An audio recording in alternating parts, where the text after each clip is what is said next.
Welcome to the weekly roundup on CBT News. Let's quickly go over the biggest stories we saw that happened in automotive this past week, brought to you by Force Marketing. The House Energy and Commerce Committee has approved an amended version of the Repair Act, which would make existing right to repair agreements between automakers and independent repair shops enforceable under federal law. Lawmakers removed broader provisions including telematics and connected vehicle data, narrowing the bill's scope to existing agreements. Supporters say the move protects consumer choice, while the bill's sponsor plans to push for stronger provisions when it reaches the House floor. According to Kelley Blue Book, average transaction prices fell 0.5% in May to $49,220, marking the smallest year-over-year increase of 2026. But compact and subcompact SUVs hit record prices, while EV prices declined for the 11th consecutive month. Incentive spending also rose to 7.1% of ATP, with EVs carrying the heaviest discounts. The strongest pricing gains came from Kia, Buick, and Hyundai, while brands including Volkswagen and Mercedes-Benz saw declines. President Trump says he does not plan to renew the USMCA trade agreement,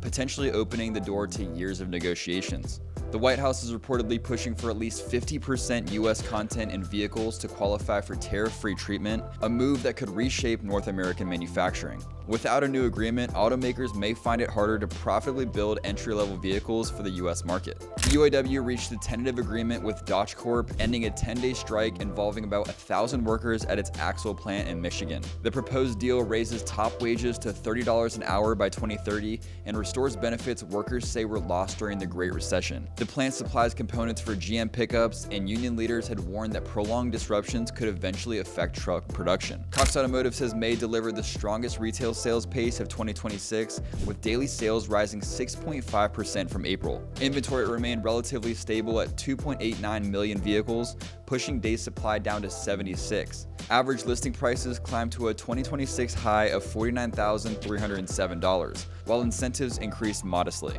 Nissan saw supply tighten thanks to stronger sales, while Stellantis brands continued to carry elevated inventory levels. We're less than 20 days out from the most important event in retail automotive this year, the CBT News Automotive Leadership Summit on Fair Pricing and Compliance, June 16th at the Salamander Hotel in Washington, D.C. This is your chance to be in the room with dealers, legal experts, elected officials, vendors, and industry leaders as we build a real blueprint for navigating the FTC's crackdown on dealership pricing.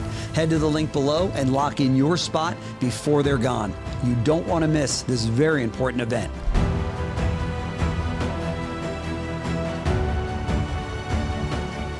That's all for this week's roundup, but you can join me again first thing Monday morning on the Jumpstart to get the latest news happening in the automotive industry. Have a great weekend, and I'll see you again on Monday morning.